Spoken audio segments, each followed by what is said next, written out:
A ver si sobreviven con el bebé, rieron los hijos, pero el anciano escondía herencia millonaria. Bienvenidos a tu canal Abuelas con Historia.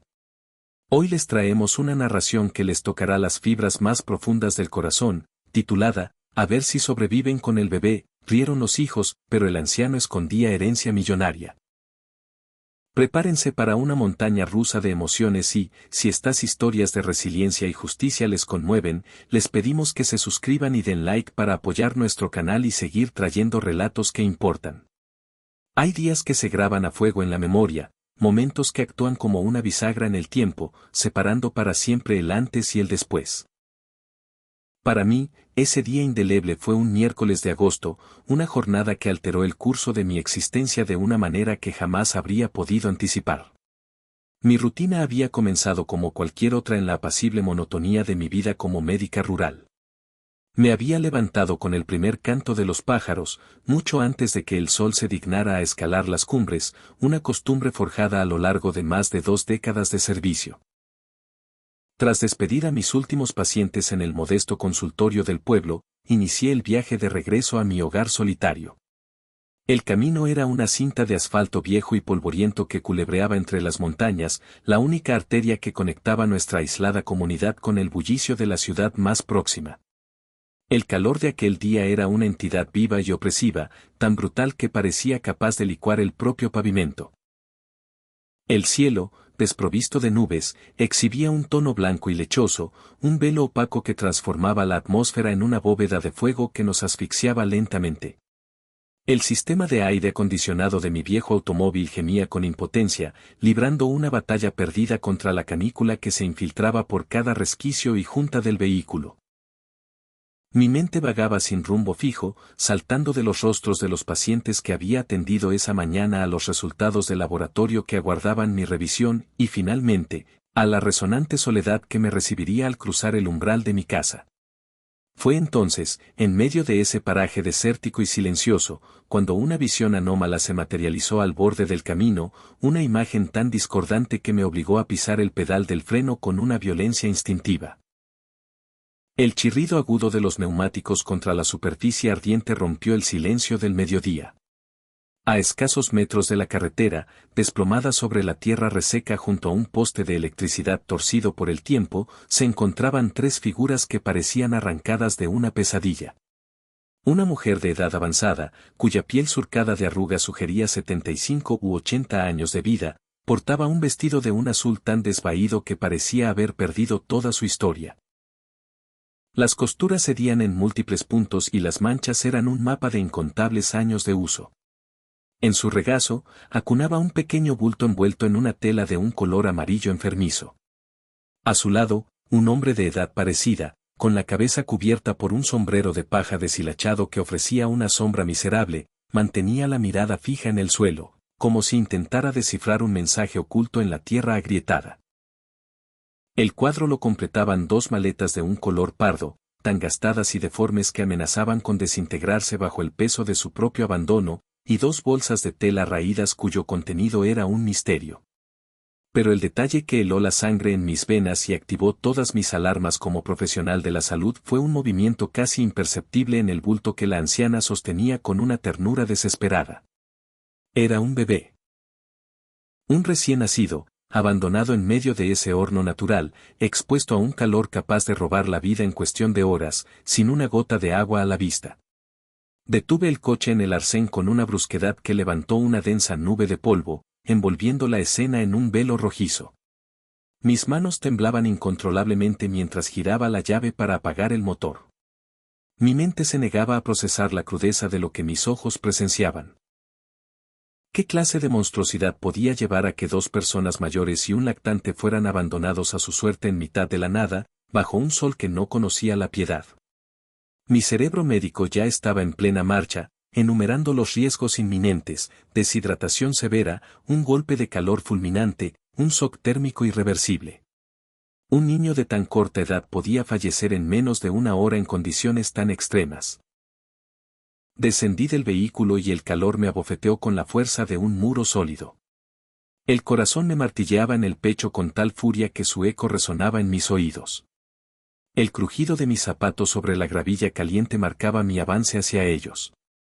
Con cada paso, la desgarradora realidad de la escena se volvía más nítida. El rostro de la mujer estaba marcado por el rastro de lágrimas que habían trazado surcos limpios sobre sus mejillas cubiertas de polvo. Sus ojos, enrojecidos e hinchados por un llanto prolongado, se clavaban en el bebé con una angustiosa mezcla de amor infinito y terror paralizante. El hombre permanecía inmóvil, como una escultura de resignación, con los puños apretados con tanta fuerza sobre sus rodillas que los nudillos se habían vuelto blancos. Un músculo tenso en su mandíbula se contraía rítmicamente, delatando la tormenta de emociones que luchaba por contener. Me acerqué con cautela, moviéndome despacio para no causarles más espanto. El aire olía a tierra seca y a desesperación.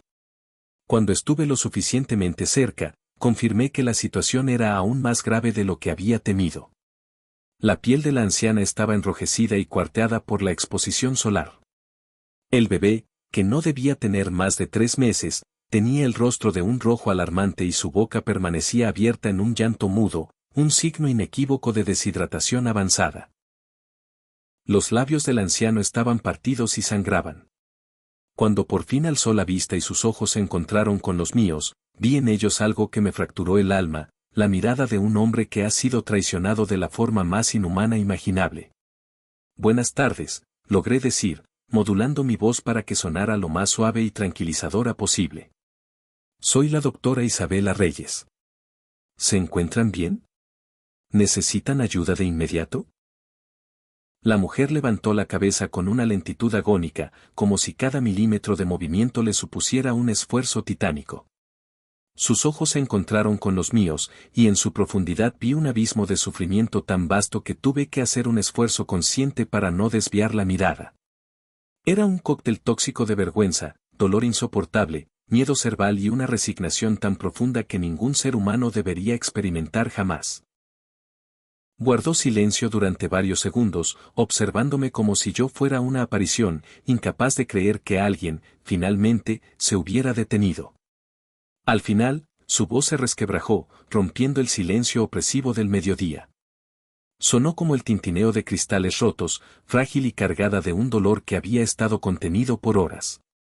Doctora, fue apenas un susurro, mientras nuevas lágrimas comenzaban a trazar caminos frescos sobre sus mejillas arrugadas. Nuestros hijos nos han dejado aquí.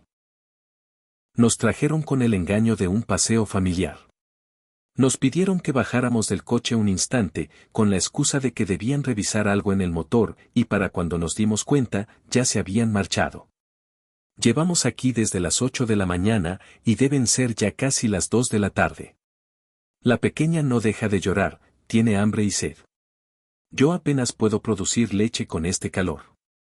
Nos abandonaron aquí con el bebé, plenamente conscientes de que podríamos morir los 3. Sentí como si todo el aire hubiera sido succionado de mis pulmones. El mundo pareció congelarse mientras mi mente intentaba asimilar la magnitud de aquella confesión. Sus propios hijos. Los habían abandonado junto a un recién nacido en medio de un desierto, bajo un sol letal. Mi razón se rebelaba, incapaz de comprender tal nivel de crueldad. Como médica, había sido testigo de muchas tragedias, pero aquello trascendía todo lo imaginable. No era un simple acto de negligencia. Era una sentencia de muerte, ejecutada con una frialdad deliberada y calculadora. El anciano habló por fin, y su voz era un eco hueco, desprovisto de vida, como si su espíritu hubiera sido arrancado de su cuerpo. No se moleste, señora doctora. Somos viejos, ya no servimos para nada. Nuestros hijos tienen razón. No somos más que una carga, un estorbo. Pero la niña. Su voz se quebró por completo, y vi cómo las lágrimas comenzaban a surcar sus mejillas curtidas por el sol y una vida entera de trabajo. La niña no tiene la culpa de nada. Ella es inocente. Si pudiéramos pedirle un solo favor, sería que se la llevara usted.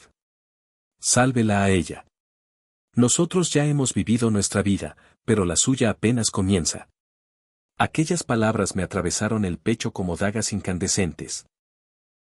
¿Cómo era posible que unas personas que habían entregado su vida entera por sus hijos pudieran albergar tales sentimientos sobre sí mismos?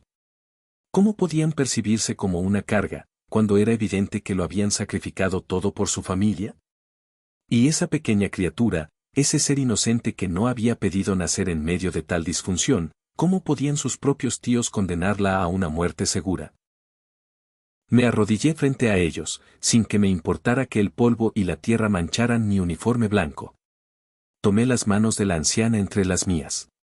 Ardían como brasas y su piel era seca, como el papel más viejo y quebradizo, y temblaban con una vibración incesante que hablaba de shock y de un miedo profundo. Miré directamente a sus ojos anegados en lágrimas y convoqué toda la autoridad y compasión que mi profesión me había enseñado. Mi voz, cuando hablé, fue firme, un ancla en medio de su tormenta. Escúchenme con mucha atención, los tres. Ustedes no son una carga. No son un estorbo. Son seres humanos valiosos que merecen dignidad, que merecen respeto, y que merecen ser amados. Y les doy mi palabra de que no voy a permitir que permanezcan en este lugar ni un segundo más. Ahora mismo, nos vamos a ir de aquí. Los llevaré al hospital más cercano.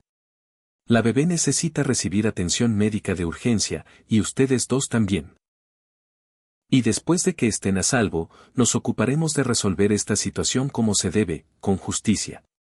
La anciana, Rosa, apretó mi mano con una fuerza que desmentía su frágil apariencia. Sus dedos se aferraron a los míos como si yo fuera la última tabla de salvación en un océano embravecido. Gracias, susurró, su voz ahogada por la emoción y el llanto contenido. Que Dios la bendiga por toda la eternidad, doctora. Es usted un ángel que el cielo nos ha enviado cuando ya habíamos perdido hasta la última brizna de esperanza. El hombre, Alberto, me observaba con una expresión compleja, una batalla interna librándose en su mirada. Podía percibir la desconfianza arraigada de quien ha sido traicionado tantas veces que ya no sabe cómo aceptar la bondad genuina. Pero bajo esa capa de recelo, distinguí un destello de algo más, un deseo desesperado por creer que la compasión todavía existía en este mundo cruel. Actué con la premura que la situación exigía, consciente de que cada segundo era vital. Con sumo cuidado, tomé a la bebé de los brazos de su abuela. La pequeña ardía, su cuerpo era una pequeña brasa de fiebre. Su piel, de un rojo intenso, estaba irritada por el sol, y al revisar su pañal, confirmé que estaba completamente seco, una señal alarmante de deshidratación severa. Sus labios resecos y agrietados apenas podían emitir un gemido débil, un llanto sin lágrimas. Corrí hacia mi coche y saqué mi maletín de emergencias. Siempre llevaba conmigo sobres de suero oral, y con una paciencia infinita, comencé a administrarlo a la bebé gota a gota. También disponía de una fórmula de emergencia, guardada precisamente para circunstancias extremas como esta. La pequeña succionó el biberón con una avidez que me partió el corazón en 1000 pedazos. Mientras tanto, ofrecí agua a los ancianos, advirtiéndoles que la bebieran a sorbos pequeños y espaciados para evitar un shock en sus sistemas deshidratados. ¿Cómo se llaman?, pregunté, mientras humedecía unas gasas para aplicarlas como compresas frías en la frente y el cuerpo de la bebé. Me llamo Rosa, respondió la anciana con voz temblorosa. Mi esposo es Alberto. Llevamos casados 58 años. Su mirada se posó en la niña. Y ella es Sofía. Es nuestra nieta, la hija de nuestra Isabel. Al pronunciar el nombre de su hija, su entereza se desmoronó y comenzó a sollozar de una manera desconsolada, un lamento que parecía brotar de las profundidades de su alma. Alberto, con la voz cargada de un dolor tan palpable que me costaba respirar, continuó el relato. Nuestra hija Isabel, la menor de nuestros 4 hijos, falleció hace apenas 2 meses al dar a luz a este angelito. Hubo complicaciones en el parto, y los médicos no pudieron hacer nada para salvarla. Hizo una pausa, tragando saliva.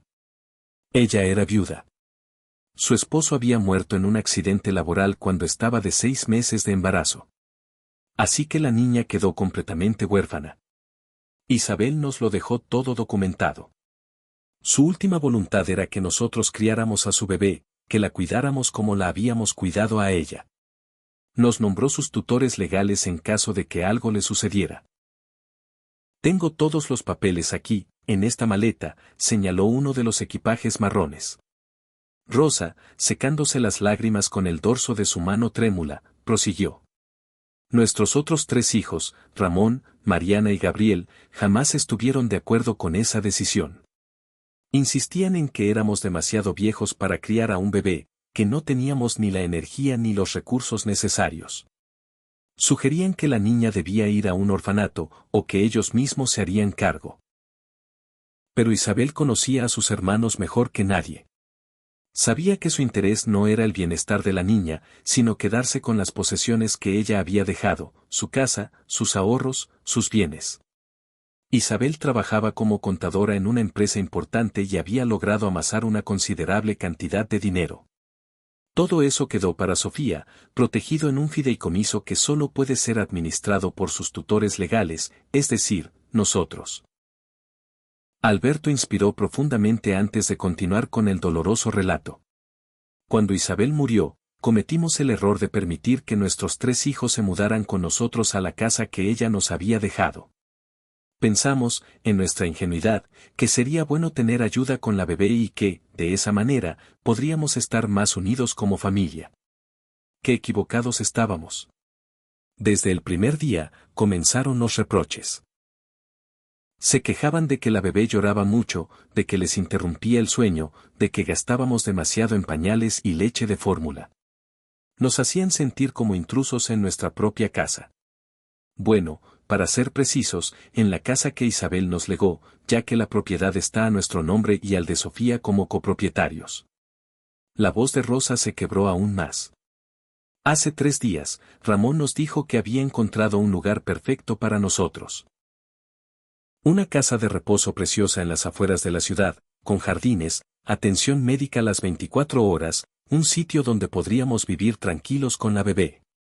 Nos emocionamos, llegamos a creer que finalmente nuestros hijos se preocupaban por nuestro bienestar. Esta mañana, vinieron los 3 en sus coches. Nos dijeron que nos llevarían a conocer el lugar. Empacamos nuestras pocas pertenencias y todo lo necesario para Sofía. Subimos al vehículo de Ramón, quien nos advirtió que el sitio estaba un poco lejos, pero que el viaje valdría la pena. Condujimos durante casi 2 horas, hasta que se detuvo aquí, en este páramo desolado. Alberto apretó los puños con tal fuerza que sus nudillos se tornaron blancos como el hueso. Ramón dijo que tenía que revisar el motor, que había oído un ruido extraño. Nos pidió que bajáramos un momento con la niña y las maletas. No sospechamos nada. Era nuestro hijo. ¿Cómo íbamos a imaginar que sería capaz de hacernos algo así? Pero en cuanto pusimos un pie en el suelo y dimos unos pocos pasos, los 3 coches arrancaron simultáneamente. Vimos el rostro de Mariana a través de la ventanilla del segundo coche, nos miraba con una expresión fría, casi de satisfacción. Gabriel ni siquiera se molestó en girar la cabeza. Simplemente, aceleraron y se fueron. Se fueron, dejándonos aquí para morir. Esperamos, continuó Rosa, meciendo suavemente a Sofía, que por fin se había quedado dormida en mis brazos tras el biberón. Esperamos, aferrándonos a la idea de que era una broma de un gusto terrible, que regresarían en cualquier momento. Pasó 1 hora bajo este sol infernal. Sofía lloraba desesperadamente, torturada por el calor y el hambre. Intenté darle el pecho, pero a mi edad apenas produzco unas gotas. Pasó otra hora. El sol se volvía cada vez más implacable. Compartimos la poca agua que teníamos en una botella que guardaba en mi bolso, pero se acabó enseguida. Vimos pasar varios coches, pero ninguno redujo la marcha. Supongo que para el mundo, solo éramos 2 ancianos invisibles al borde del camino. Empezamos a aceptar nuestro destino, a comprender que moriríamos aquí los 3. Yo solo le rezaba a Dios para que, por lo menos, salvara a la niña, que alguien la encontrara a tiempo. Y entonces, apareció usted, doctora. Como un milagro caído del cielo. Las lágrimas corrían sin control por mi rostro mientras escuchaba cada palabra de aquella historia atroz. No se trataba de un simple abandono, era un intento de asesinato premeditado y cruel. Lo habían planeado todo, el lugar remoto, el calor extremo, la hora del día con menos tráfico. Su objetivo era que murieran. Querían eliminarlos a ellos y a la bebé para apoderarse de la herencia de Isabel. Vamos al hospital ahora mismo, declaré con una firmeza inquebrantable mientras los ayudaba a incorporarse y a subir a mi coche. Rosa se aferraba a una de las bolsas de tela como si contuviera el tesoro más valioso del mundo. Alberto, por su parte, cargaba las dos maletas con un cuidado exagerado, y me percaté de que, dentro del bolsillo de su camisa raída, llevaba un sobre grande y sellado, el cual protegía con su brazo como si su vida dependiera de ello. La curiosidad me picó, pero decidí que no era el momento para preguntas. La prioridad absoluta era su salud y la de la pequeña Sofía. Durante el trayecto de 40 minutos hasta el hospital regional, intenté distraerlos del trauma que acababan de sufrir. Les hablé de mi vida, de mi trabajo como médica rural, de la soledad que me había acompañado desde que mi esposo falleció en un accidente de tráfico 5 años atrás. Nunca tuvimos hijos, y mi familia vivía en otra parte del país. La soledad se había convertido en mi compañera más constante. Ellos me escuchaban en silencio, todavía sumidos en el shock de lo ocurrido. Poco a poco, Rosa comenzó a abrirse, a contarme fragmentos de su vida. Habían trabajado sin descanso desde que tenían uso de razón. Alberto había sido un maestro carpintero, creando muebles de una belleza exquisita con sus propias manos durante más de medio siglo. Rosa había sido costurera, vistiendo a generaciones enteras del pueblo hasta que la vista y el pulso le impidieron seguir enhebrando agujas. Criaron a sus 4 hijos a base de esfuerzo y sacrificio, dándoles educación, inculcándoles valores y entregándoles todo el amor que 2 corazones pueden albergar. 3 de esos hijos les habían pagado con la más abyecta ingratitud y crueldad.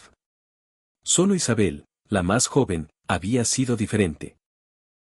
Ella los visitaba cada semana, los llamaba a diario, se preocupaba genuinamente por su bienestar. Su muerte, decían, fue como si les hubieran arrancado el corazón del pecho. Isabel era especial, decía Rosa, con los ojos empañados de lágrimas mientras contemplaba a la bebé dormida. Desde niña fue distinta a sus hermanos. Donde ellos veían egoísmo, ella veía generosidad. Donde ellos mostraban frialdad, ella desbordaba cariño. Cuando consiguió aquel buen empleo como contadora, lo primero que hizo fue comprarnos una casita, pequeña pero acogedora, para que dejáramos de vivir de alquiler. Nos daba dinero cada mes, a pesar de que le insistíamos en que no era necesario. Y cuando supo que estaba embarazada, ya viuda, nos confió que si algo le ocurría, su mayor deseo era que nosotros criáramos a su bebé. Se encargó de todos los trámites legales para asegurarse de que sus hermanos no pudieran arrebatarnos a la niña. Sabía perfectamente de lo que eran capaces. Alberto retomó el hilo de la historia. Isabel dejó instrucciones muy claras. La casa quedó a nuestro nombre y al de Sofía. Todo su dinero fue a un fideicomiso para la educación y el mantenimiento de la niña, con nosotros como únicos administradores hasta que Sofía cumpla la mayoría de edad. También redactó un testamento en el que excluía específicamente a sus 3 hermanos de cualquier herencia, detallando que nunca mostraron interés por ella en vida y solo aparecían cuando necesitaban dinero. Hizo una pausa significativa. Pero lo que nuestros otros hijos no saben es que Isabel dejó algo más. Algo que lo cambia todo. Aquella enigmática declaración despertó mi interés, pero antes de que pudiera indagar más, llegamos a las puertas del hospital. El resto de la jornada se convirtió en un torbellino de actividad médica frenética. El equipo de urgencia se hizo cargo de Rosa, Alberto y la pequeña Sofía. La bebé, diagnosticada con deshidratación severa y un principio de insolación, se recuperaría por completo gracias a nuestra intervención a tiempo. El cuadro de Rosa era más complejo. Su presión arterial estaba en niveles peligrosamente altos y presentaba signos que sugerían un posible infarto. Alberto, además de la deshidratación, mostraba arritmias cardíacas preocupantes. Los 3 fueron ingresados para observación y tratamiento inmediato. Yo permanecí a su lado en todo momento, haciendo una llamada a mi clínica para cancelar todas mis citas de los próximos días. Algo dentro de mí había hecho clic en el instante en que vi a aquellas dos almas abandonadas en la carretera. Destrozadas, sentadas bajo el sol asesino. No podía simplemente dejarlos en las estériles y anónimas habitaciones del hospital para luego volver a la ordenada normalidad de mi vida. No había forma de pretender que no había sido testigo de semejante abismo de crueldad, que no había escuchado una historia que desgarraba los cimientos de la decencia humana. Aquellas personas no solo necesitaban atención médica. Requerían un salvavidas legal, un ancla emocional y un apoyo práctico para reconstruir su mundo hecho añicos, y en ese preciso instante, juré para mis adentros que iba a asegurarme de que recibieran todo eso y más. Mientras Rosa descansaba en su habitación de hospital, con la pequeña Sofía durmiendo plácidamente en una cuna junto a su cama, y Alberto dormitaba con un sueño intranquilo en el cuarto contiguo, aproveché ese interludio de calma forzada para examinar los documentos que habían transportado en su éxodo forzado. Con su permiso explícito, abrí con sumo cuidado el sobre que Alberto había custodiado con la devoción de un guardián de reliquias sagradas. Lo que descubrí en su interior me dejó absolutamente atónita, y de repente, las piezas del macabro rompecabezas encajaron, revelando la verdadera y escalofriante magnitud de lo que estaba en juego. El sobre albergaba un compendio de documentos legales, todos meticulosamente organizados, sellados por abogados y autenticados por notarios. En primer lugar, se encontraba el testamento de Isabel. Era un documento detallado, específico y redactado con una claridad demoledora. En él, nombraba a Rosa y Alberto como los únicos y exclusivos tutores de Sofía, así como los administradores de todo su patrimonio. Con una prosa desgarradora pero firme, explicaba las razones que la llevaron a excluir a sus hermanos, dejando constancia de que era una decisión meditada y tomada en pleno uso de sus facultades mentales, un hecho certificado por informes médicos y psicológicos adjuntos. A continuación, había un fajo de escrituras de propiedad. Isabel no solo les había legado la casa en la que vivían, también era propietaria de 2 apartamentos adicionales que estaban alquilados, generando unos ingresos mensuales sustanciales. Estos bienes también estaban protegidos por el fideicomiso para Sofía, bajo la administración de sus abuelos. Pero el hallazgo más impactante, la verdadera joya de la corona, se encontraba al final del sobre. Era la escritura de propiedad de un rancho de 120 hectáreas, enclavado en las afueras del estado. Se trataba de tierras fértiles, bendecidas con sus propias fuentes de agua, y en su centro se erigía una imponente casa de adobe que había sido completamente renovada apenas un año antes del trágico fallecimiento de Isabel. La propiedad contaba con establos, graneros y toda la infraestructura necesaria para poner en marcha una operación agrícola próspera. El valor de aquella propiedad ascendía a varios millones de pesos. Y el detalle crucial, la estocada final al plan de los hijos codiciosos, era que la escritura estaba a nombre de Rosa, Alberto y Sofía como copropietarios. Isabel había adquirido el rancho como una inversión a largo plazo y como el santuario donde sus padres podrían retirarse a vivir en paz, pero el destino le impidió contarles su plan antes de morir. Adjunta a la escritura, había una carta. La caligrafía de Isabel era elegante y firme, y mientras mis ojos recorrían sus palabras, sentí como las lágrimas comenzaban a brotar sin control, empañando mi visión. Decía: queridos papá y mamá, si están leyendo estas líneas, es porque mi cuerpo ya no está con ustedes. No pueden ni imaginar el dolor que siento al saber que no estaré ahí para verlos envejecer en paz, para cuidar de ustedes como ustedes me cuidaron a mí durante toda mi vida. Por esa razón, hice todo lo que estuvo en mi mano para asegurarme de que estuvieran protegidos, incluso después de mi partida. Este rancho es para ustedes. Lo compré hace 2 años con todos mis ahorros y un préstamo que ya está casi saldado. Los pagos mensuales se deducen automáticamente de mi cuenta de ahorros, que ahora será administrada por ustedes. En 5 años, el rancho estará completamente pagado y su valor se habrá triplicado. Este es mi regalo para ustedes y para mi bebé. Deseo que vivan allí en paz, lejos del bullicio de la ciudad, lejos del ruido, y lejos de personas que no los valoran como se merecen. Mis hermanos nunca han sido buenos con ustedes, y sé que su comportamiento solo empeorará cuando yo no esté. Por eso tomé todas las precauciones legales posibles. No pueden tocar absolutamente nada de lo que les dejo. Todo está protegido. Vivan felices en el rancho. Cultiven la tierra, críen animales, disfruten de los atardeceres, y por favor, cuiden de mi bebé. Ámenla como me amaron a mí. Enséñenle los valores que me inculcaron. Díganle que su mamá la amó desde el instante en que supo de su existencia, incluso sabiendo que traerla al mundo podría costarme la vida. Los amo eternamente. Su hija, que nunca los olvidará, Isabel. Cuando terminé de leer la carta, sollozaba abiertamente, sin pudor. Qué mujer tan increíble había sido Isabel. Qué amor tan profundo y previsor había profesado por sus padres. Y qué tragedia tan inconmensurable que su vida se hubiera extinguido tan pronto. Pero junto al dolor, una furia incandescente comenzó a hervir en mis venas, una rabia dirigida hacia Ramón, Mariana y Gabriel. No solo habían abandonado a sus padres y a su sobrina a una muerte casi segura, estaban intentando usurpar todo aquello por lo que Isabel había trabajado tan arduamente, profanando su último acto de amor. Guardé los documentos con reverencia, devolviéndolos al sobre. Sabía que esos papeles eran la munición que necesitaríamos para la batalla que se avecinaba, porque aquello no podía quedar impune.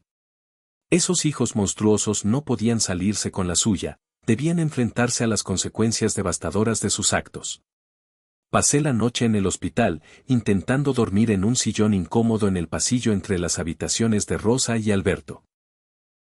A la mañana siguiente, después de que los médicos completaran sus rondas y confirmaran que los tres estaban fuera de peligro inmediato, aunque necesitarían permanecer hospitalizados unos días más, me senté con la pareja de ancianos para tener una conversación seria sobre su futuro.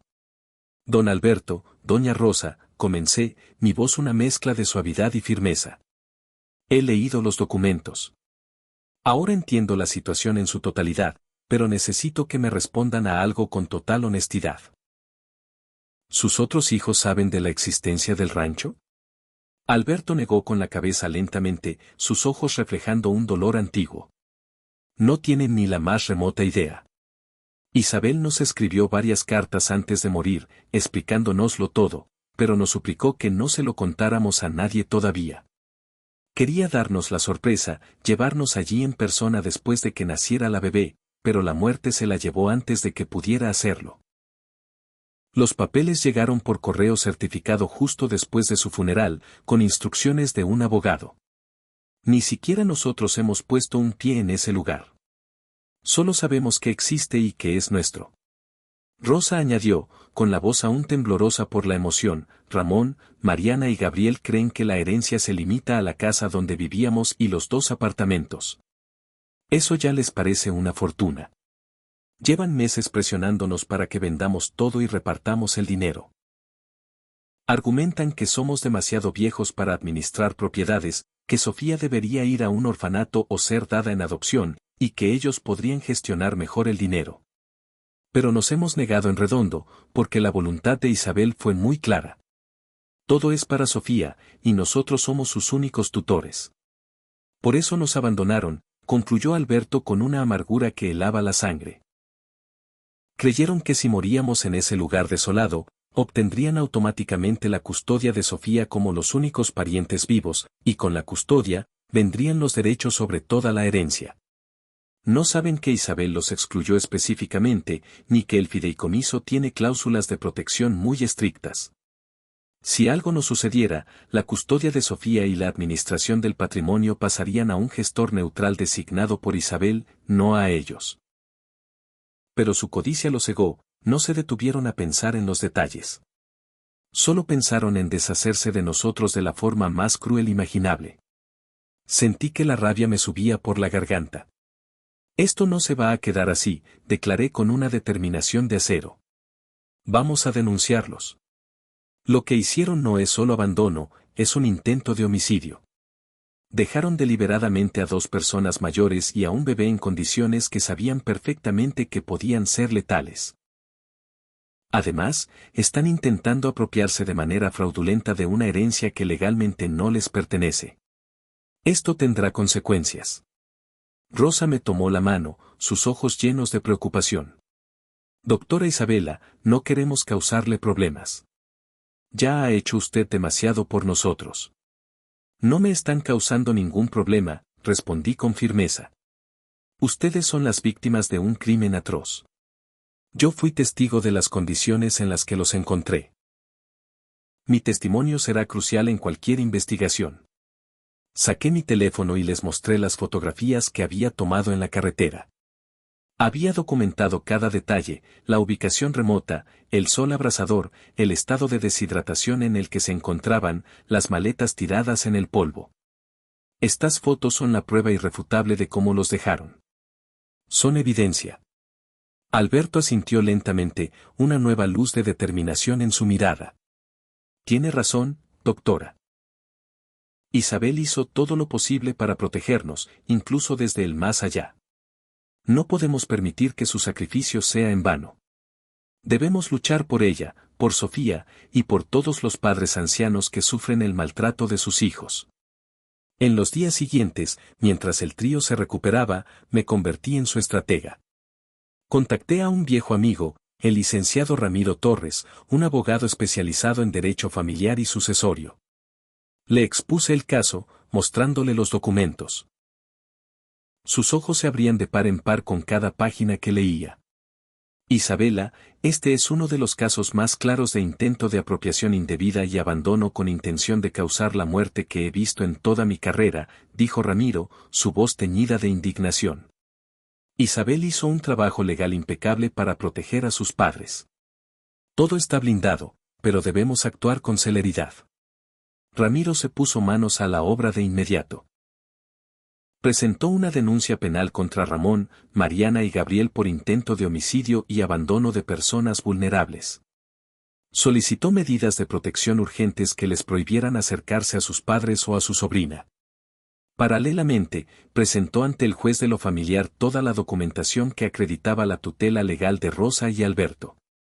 Mientras la maquinaria legal se ponía en marcha, yo me encargué de sus necesidades inmediatas. Les compré ropa, artículos de aseo y todo lo necesario para Sofía. Contraté a una enfermera privada para que los asistiera por las noches. Me convertí en su familia, su defensora y su protectora. Al cuarto día, cuando recibieron el alta, surgió un problema logístico, no podían volver a su casa, pues los otros hijos habían cambiado las cerraduras. Se quedarán conmigo, anuncié sin dudarlo. Tengo una casa grande que se siente vacía desde que enviudé. Hay espacio de sobra, y no acepto un no por respuesta. La negativa inicial de Rosa, ahogada en lágrimas de gratitud, fue acallada por mi insistencia. No es un abuso cuando se ofrece de corazón. Ustedes necesitan un lugar seguro, y honestamente, yo necesito la compañía. Y así fue como mi casa, un mausoleo de silencio durante 5 años, volvió a la vida. Las habitaciones se llenaron con el aroma de la comida de Rosa, el sonido de las herramientas de Alberto reparando pequeñas cosas, y sobre todo, con la música del llanto y las risas de la pequeña Sofía. Por las noches, nos sentábamos a conversar, y me contaban historias de Isabel, cada anécdota un pincelazo más en el retrato de una mujer extraordinaria. Una tarde, 2 semanas después de su llegada, Alberto me llevó al jardín. Sacó el sobre y me mostró una escritura adicional que yo no había visto. Este es el rancho, dijo. Pero lo que no le contamos es su verdadero valor. Isabel investigó a fondo. La zona fue declarada de desarrollo agrícola protegido. Lo que ella compró por 2 millones, ahora vale más de 7. Y con el millón que invirtió en mejoras, estamos hablando de una fortuna de 8 millones. Sus hijos, me explicó, solo conocían la punta del iceberg, la casa y los apartamentos, y ya por eso estaban dispuestos a matar. Si supieran del rancho, su codicia no tendría límites. Tenemos que ir al rancho, dije, una convicción repentina apoderándose de mí. Tienen que ver el hogar que su hija construyó para ustedes. Es hora de tomar posesión de su legado. Alberto asintió, sus ojos brillando con lágrimas contenidas. Sí, ya es tiempo. El siguiente fin de semana, emprendimos el viaje. Dejamos atrás la ciudad y nos adentramos en un paisaje de campos verdes y montañas distantes. Era un mundo de paz, el antídoto perfecto para el infierno que habían vivido. Después de casi 3 horas, giramos por un camino de tierra bajo un arco de madera que rezaba, Rancho La Esperanza. Avanzamos unos metros más, y lo que se desplegó ante nuestros ojos nos dejó a todos sin aliento. Cuando finalmente llegamos a la propiedad, el aliento se nos quedó atrapado en la garganta. El lugar era una visión, una materialización de un sueño que superaba con creces lo que los fríos documentos y las fotografías bidimensionales podían transmitir. La entrada estaba marcada por un majestuoso portón de hierro forjado, donde el nombre Rancho La Esperanza se entrelazaba en una caligrafía elegante. Un camino de tierra, compactado y bien mantenido, serpenteaba entre hileras de árboles frondosos que prometían una sombra fresca, guiándonos hacia el corazón del refugio. La casa principal era una obra maestra de arquitectura tradicional, una construcción de adobe que había sido restaurada con un amor y un respeto evidentes. Sus paredes, de un blanco inmaculado, parecían absorber la luz del sol, mientras que las grandes ventanas con marcos de madera pintados de un sereno azul cielo ofrecían una promesa de vistas espectaculares. El techo de tejas rojas, brillante y perfecto, coronaba la estructura. Un porche amplio y acogedor, con columnas de madera maciza y mecedoras que invitaban a la contemplación, rodeaba toda la construcción. Más allá de la casa, los campos se extendían en una ordenada cuadrícula, con secciones claramente delimitadas para diversos tipos de cultivos, un tapiz verde y marrón de vida latente. A la izquierda, se alzaban los establos, estructuras grandes y sólidas que hablaban de una planificación meticulosa. A la derecha, un huerto floreciente exhibía árboles jóvenes pero ya cargados de fruta, mangos, aguacates, naranjas y limones colgaban de las ramas como joyas. Rosa descendió del coche con Sofía en sus brazos y se quedó inmóvil, una estatua de asombro y emoción, mientras las lágrimas surcaban libremente sus mejillas. Mi niña, susurraba una y otra vez, su voz un murmullo roto por el amor y el dolor. Mi preciosa niña hizo todo esto para nosotros. Alberto, como si caminara en un sueño, se dirigió lentamente hacia la casa. Sus manos, curtidas por décadas de trabajo, temblaban visiblemente al sacar la llave que venía en el sobre y abrir la puerta principal. Entramos con una sensación de reverencia, como si estuviéramos cruzando el umbral de un lugar sagrado. El interior nos dejó sin palabras una vez más. Isabel había logrado una simbiosis perfecta entre el encanto rústico del adobe original y todas las comodidades de la vida moderna. La sala de estar era un espacio amplio y luminoso, con vigas de madera oscura en el techo que contrastaban con los suelos de baldosa de barro pulido. Los muebles, cómodos y acogedores, invitaban a quedarse. La cocina era el sueño de cualquier cocinero, espaciosa y completamente equipada, con una estufa de leña tradicional en una esquina y electrodomésticos de última generación en la otra. Había 4 dormitorios, cada uno con su propio baño. El principal era una suite de lujo, con una cama enorme, un vestidor y ventanales que se abrían al huerto. Pero el golpe de gracia, el detalle que nos hizo derrumbar a todos, fue la habitación que Isabel había preparado para Sofía. Era un santuario de amor. Una cuna de madera hermosamente tallada ocupaba el centro, junto a un cambiador y un armario repleto de ropa de bebé de todas las tallas, juguetes y libros infantiles. Y en la pared, enmarcada como la obra de arte más preciosa, había una carta de Isabel para su hija. Con la voz quebrada por la emoción, Rosa leyó las palabras en voz alta. Mi amada Sofía, cuando leas esto, ya serás lo suficientemente grande para entender. Tu mamá te amó más que a su propia vida.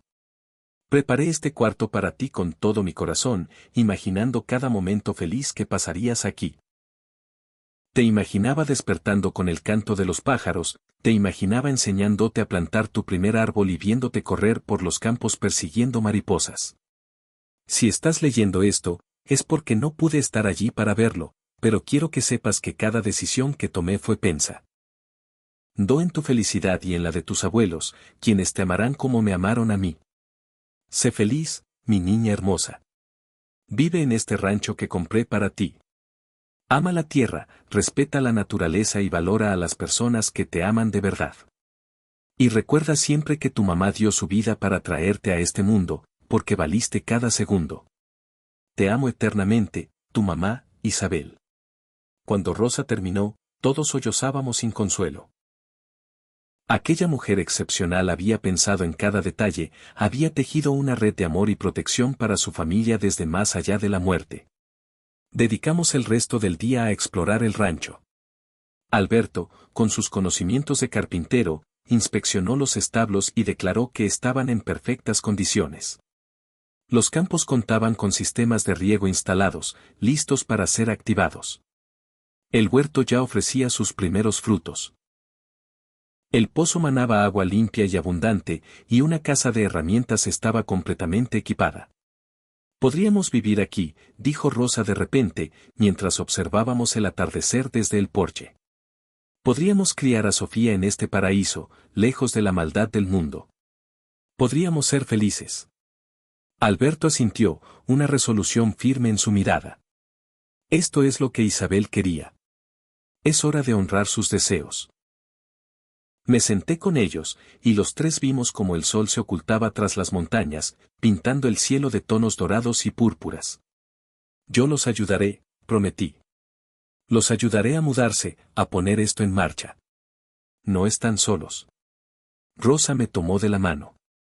Usted ya es nuestra familia, doctora Isabela. Isabel nos puso ángeles en el camino, y usted es la principal. Regresamos a la ciudad con un plan. Nos mudaríamos al rancho tan pronto como la situación legal quedara zanjada. La batalla, sin embargo, llegó a nuestra puerta antes de lo esperado. 2 días después, el timbre sonó con una insistencia violenta. Al mirar por la mirilla, sentí un escalofrío. Eran Ramón, Mariana y Gabriel. Nos habían encontrado. Abrí la puerta solo una rendija. ¿Qué quieren?, pregunté, mi voz gélida. Ramón intentó esbozar una sonrisa de falsa preocupación. Venimos a ver a nuestros padres. Estamos muy preocupados. Mentirosos, espeté. Los abandonaron para que murieran. No tienen ningún derecho a preocuparse ahora.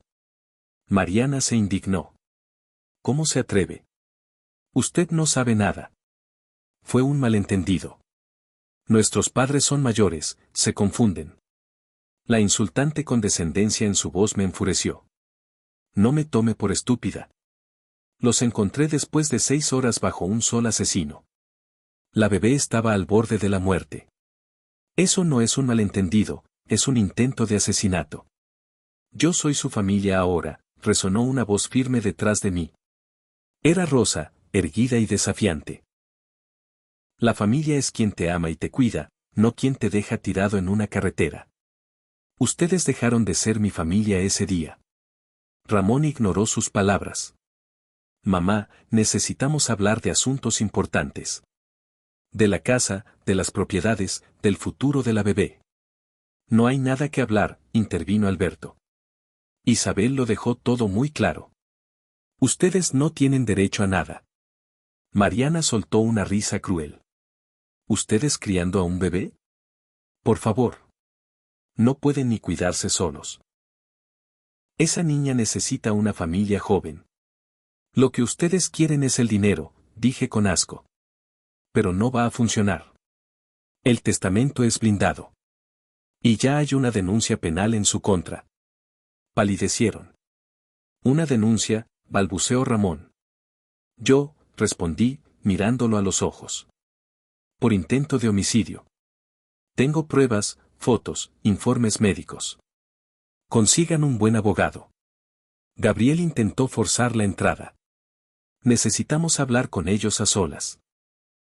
No van a hablar con nadie, dije, cerrándoles la puerta en la cara. Y si se atreven a volver, llamaré a la policía. Hay una orden de restricción en camino. Escuché sus maldiciones y amenazas mientras se alejaban. Esos viejos no pueden quitarnos lo que es nuestro por derecho, gritó Ramón. No tienen ningún derecho, replicó Alberto desde adentro, con una fuerza renovada. Isabel sabía exactamente la clase de personas que eran. Los días siguientes fueron una guerra legal. Contraatacaron, alegando que Rosa y Alberto eran seniles e incompetentes. Pero el licenciado Torres estaba preparado. Desmontó cada una de sus mentiras con la sólida evidencia que Isabel había dejado, informes médicos que certificaban su lucidez al redactar el testamento, las cartas que detallaban años de abandono por parte de sus hermanos, y evaluaciones recientes que confirmaban la capacidad de los abuelos, especialmente con mi apoyo. Mi testimonio y las fotografías del abandono fueron devastadores. Pero el golpe de gracia fue la revelación del rancho de 8 millones de pesos, una fortuna que ellos desconocían y que estaba legalmente fuera de su alcance para siempre. En la corte, el juez, un hombre de semblante severo, escuchó todo con atención. Su veredicto fue una condena fulminante. En todos mis años en este tribunal, comenzó, su voz resonando en la sala, he visto muchos casos tristes de codicia familiar. Pero este supera todo lo imaginable. Ustedes no solo intentaron robar una herencia, sino que abandonaron a sus propios padres y a su sobrina a una muerte casi segura. Eso no es codicia, es maldad pura.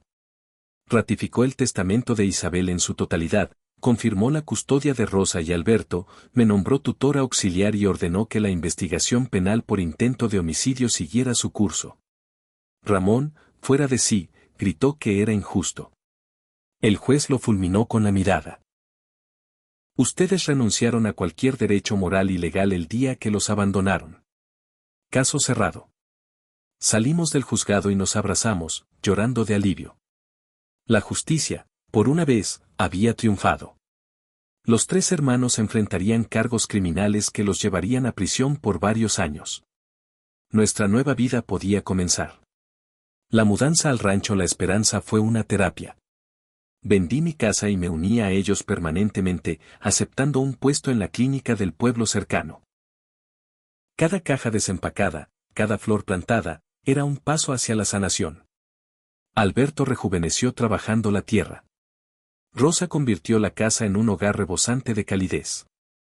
Y yo encontré mi propósito dividiendo mi tiempo entre mis pacientes y mi nueva familia, aprendiendo a sembrar, a criar animales, a vivir de verdad. Sofía creció sana, feliz y salvaje, corriendo por los campos como su madre había soñado. 3 años después, el rancho era un negocio próspero. Vendíamos productos orgánicos, mermeladas famosas y quesos artesanales. Pero nuestra mayor riqueza era la paz. Rosa y Alberto envejecían con la dignidad y el amor que siempre merecieron. Yo había encontrado la familia que el destino me había negado. A veces pienso, dijo Alberto una tarde, que tuvimos que pasar por todo ese infierno para llegar a este paraíso. Y yo supe que tenía razón. Sin su crueldad, nunca nos habríamos encontrado. Los años pasaron. Rosa falleció a los 84 años, en paz, en su cama, en su rancho, rodeada de amor. Alberto la siguió 2 años después, muriendo tranquilamente mientras dormía. Los enterramos juntos, bajo un árbol, en el pueblo que los había acogido. Sofía, que ahora tenía 7 años, prometió cuidar de su legado. La crié como a mi propia hija, contándole siempre la historia de su valiente madre y de sus amorosos abuelos, y también la lección sobre sus tíos, que la sangre no te hace familia, el amor sí. Se convirtió en una joven brillante y bondadosa. Estudió agronomía y, al cumplir los 18, tomó las riendas de su herencia millonaria. Con una madurez asombrosa, usó parte de su fortuna para crear la Fundación Isabel Morales, dedicada a ayudar a ancianos abandonados. Puso el rancho a nuestro nombre, como copropietarias. Sin ti, tía Isabela, me dijo, nada de esto existiría. Envejecí en ese paraíso, viendo a Sofía casarse con un buen hombre y tener sus propios hijos, a quienes llamaron Rosa y Alberto. Mis días transcurrían en el porche, viendo a mis nietos jugar en los mismos campos, sintiendo la presencia amorosa de aquellos que se habían ido. A mis 85 años, mi corazón está lleno. Los hermanos salieron de la cárcel, pero nunca más supimos de ellos, perdidos en la amargura de su propia codicia. Mi vida es la prueba de que el amor es más fuerte que la sangre y de que, a veces, el simple acto de detenerse en el camino puede llevarte a casa.